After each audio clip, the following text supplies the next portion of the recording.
السلام علیکم ورحمۃ اللہ وبرکاتہ۔ رب اشرح لی صدری ویسر لی امری واحلل عقدۃ من لسانی یفقہوا قولی۔ اللہم فقہنا فی الدین، اللہم انی اسألک علما نافعا وعملا متقبلا ورزقا طیبا۔ دیکھتے ہیں آیت نمبر 5 سے۔ بسم اللہ الرحمن الرحیم۔ عسى ربہ ان طلقکن ان یبدلہ ازواجا خیرا منکن۔ امید ہے کہ آپ کا رب، اگر وہ یعنی محمد صلی اللہ علیہ وآلہ وسلم طلاق دیں دے تم کو، تو امید ہے کہ آپ صلی اللہ علیہ وآلہ وسلم کا رب، امید کا ورڈ جب اللہ تعالیٰ کے لیے آتا ہے نا تو اس میں یقین کا معنی آتا ہے۔ تو کہا گیا اگر آپ صلی اللہ علیہ وآلہ وسلم ان بیویوں کو طلاق دے دیتے ہیں تو یقیناً اللہ آپ کو بدلے میں ایسی بیویاں دے دے گا جو بہتر ہوں گی تم سے۔ یعنی تم یہ نہ سمجھنا کہ ہمارے بعد ان کو کون ملے گا، نہیں، یقیناً اللہ تعالیٰ تم سے بہتر بیویاں ان کو عطا کر دے گا۔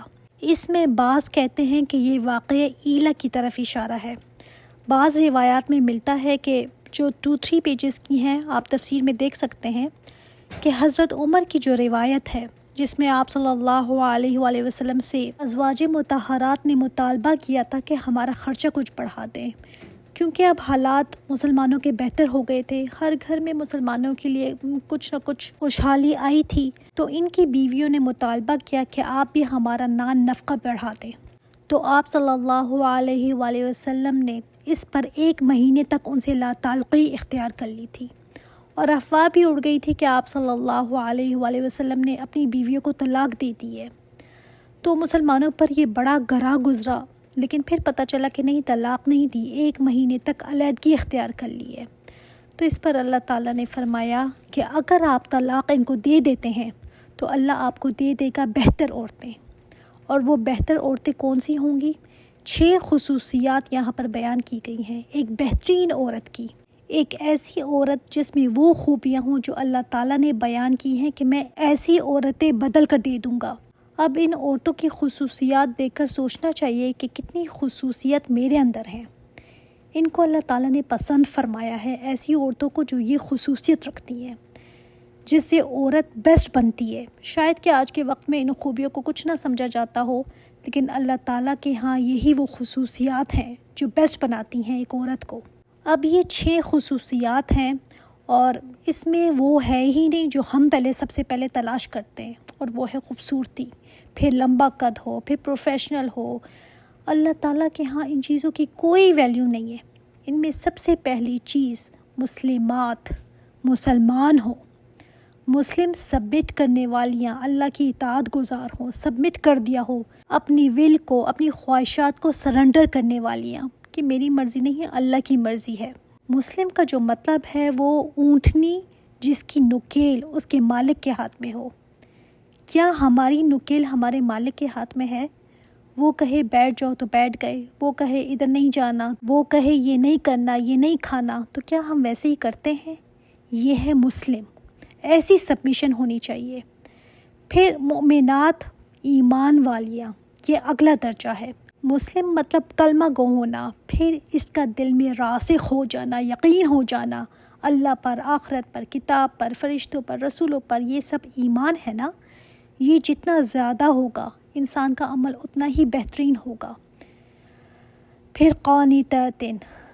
قانتات کون ہوتی ہیں؟ جو اطاعت گزار ہو، مکمل اطاعت گزار۔ دوسرا مطلب مفسرین نے یہ بھی کیا ہے قیام کرنے والیاں، لمبی لمبی دعائیں کرنے والیاں، یہ بھی عاجزی کی علامت ہے نا، ہمبلنس۔ اور اس میں یہ بھی آ جاتا ہے کہ شوہر کی اطاعت گزار ہو، اور شوہر کی اطاعت وہیں کرنی ہے جہاں اللہ کا حکم نہ ٹوٹتا ہو۔ تائبات، توبہ کرنے والیاں۔ اچھا ایک بات نوٹ کریں، یہاں پر فعل نہیں لایا گیا، اسم لایا گیا۔ وہ توبہ کرتی ہیں یہ نہیں آیا توبہ کرنے والیاں، اطاعت کرنے والیاں، ایمان لانے والیاں، یہ نہیں کہ ایمان لائیں۔ کیا فرق ہے دونوں میں؟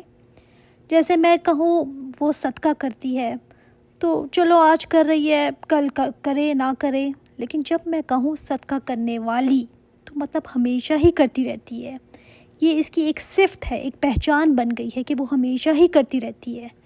اس میں کنٹینیوٹی کا معنی آتا ہے کہ مسلسل ایک کام کرنا۔ تو یہ عورتیں ایک دو دن یہ کام نہیں کرتی کہ آج درس سن لیا تو بڑی توبہ کر لی، آج سن لیا تو بہت اثر ہوا، بہت اطاعت گزاری کی.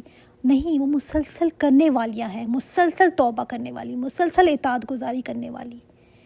پھر آیا عابدات، ہمیشہ عبادت گزاری کرتی رہتی ہیں.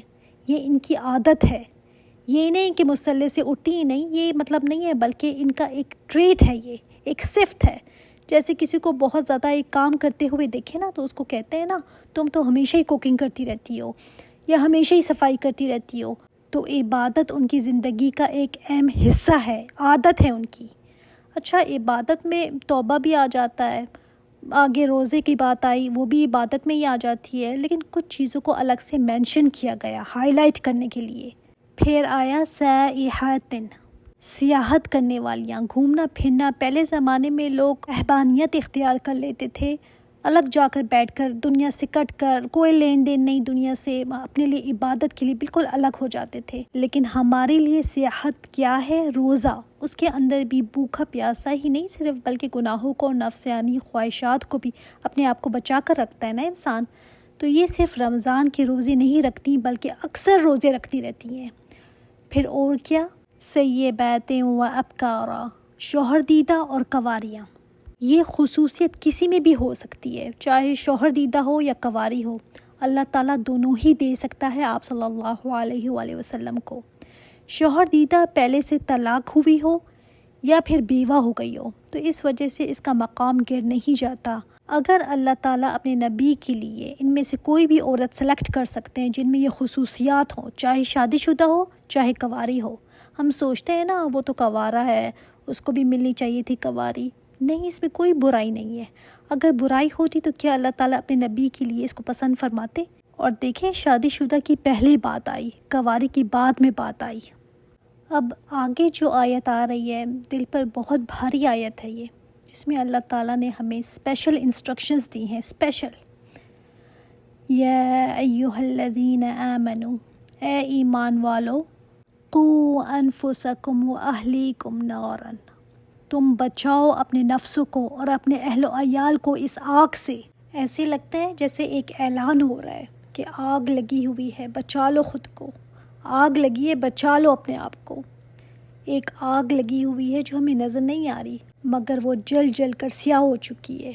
اتنی بڑی وہ آگ ہے کہ فرشتے تک اس کو دیکھ کر ڈرتے ہیں، ایسی آگ ہے وہ. اور اس آگ کا پتہ اللہ تعالیٰ نے ہمیں اس دنیا میں دے دیا کہ دیکھو آگ لگی ہوئی ہے، خود کو بچا لو.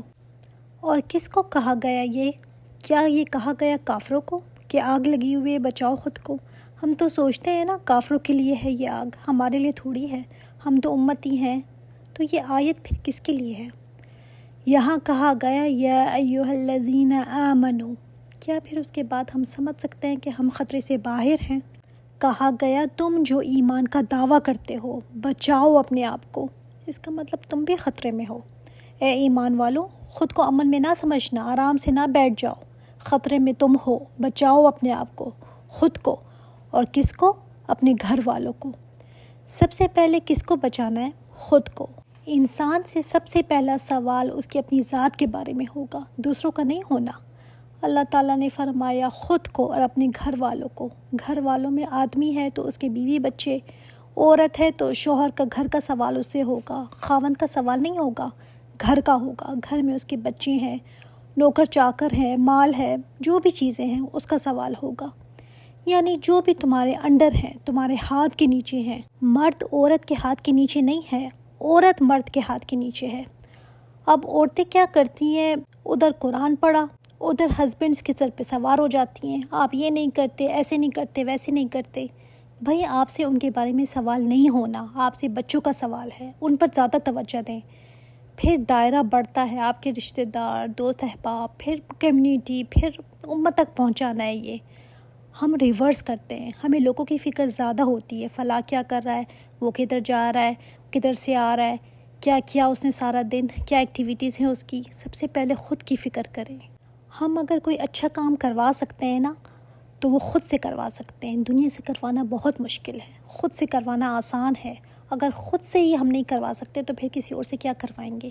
تو خود کی ذات پر پہلے توجہ دیں. اپنا گھر، ٹھیک ہے، ایسے نہیں کہ عورت شوہر کو کسی غلط بات پر کچھ بھی نہ کہے، نہیں، لیکن ذمہ داری اس کی نہیں ہے، ذمہ داری بنتی ہے بچوں کی۔ اور اپنی ذمہ داری کے اندر انسان دیکھے کہ میں کس راستے پر ہوں، میں کس کے ساتھ اٹھتی بیٹھتی ہوں۔ اگر انسان اپنے آپ کو ٹھیک نہیں کرتا تو بچوں کو پھر کیا کہیں گے، کیا سمجھائیں گے، کیسے کہیں گے کہ ان کو اٹھ کر نماز پڑھو اگر میں خود نہیں پڑھتی، بیٹا کسی کے پیچھے باتیں نہ کیا کرو اگر میں خود پیچھے باتیں کرتی ہوں سارا دن، قرآن پڑھو، سر ڈھکو اگر میں خود یہ کام نہیں کرتی۔ تو خود پر پہلے محنت کریں۔ یہ ایسے ہی ہے جیسے جہاز میں جیسے کہتے ہیں نا، خود کو پہلے سیٹ بیلٹ باندھیں پھر دوسروں کی ہیلپ کریں۔ تو اگر ساری دنیا بھی جنت میں چلی گئی اور ہم خود رہ گئے تو ہم نے کیا کرنا ہے ان کی جنت میں جانے کو؟ اپنے اوپر محنت سب سے زیادہ کریں۔ پھر ہم سے سوال ہوگا بچوں کا کہ ان کی تربیت ہم نے ایسی کی کہ نہیں کی کہ وہ بھی آگ سے بچ جائیں۔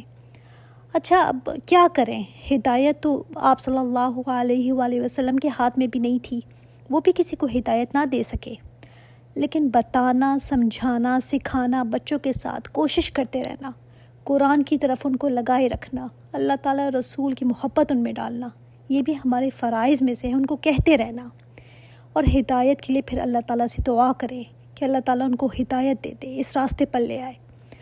اب بچی جب ماں کو دیکھے گی نا کہ میری ماں کے شوق کیا ہیں، تو وہ بھی وہی سیکھے گی، وہی کرے گی۔ ماں اگر سارا دن ڈراموں سے اٹھتی نہیں تو بچے بھی پھر وہی شوق پالیں گے، جو گھر میں دیکھتے ہیں نا بچے وہی سیکھتے ہیں۔ تو جب انسان کو خود کی فکر لگی رہتی ہے نا کہ میں خود کو آگ سے بچاؤں، تبھی بچوں کی بھی پھر فکر لگی رہتی ہے۔ انسان پھر ایسے کاموں سے بچتا ہے کہ بچے یہ چیزیں نہ سیکھیں کہ ان کو بھی میں بچا لوں۔ یہ فکر، یہ پریشانی پیدا ہو جانا بھی ایک بلیسنگ ہے اللہ کی طرف سے، کیونکہ جب یہ فکر لگ جائے نا تو پھر دنیا کی فکرات اس کے لیے بہت چھوٹی ہو جاتی ہیں۔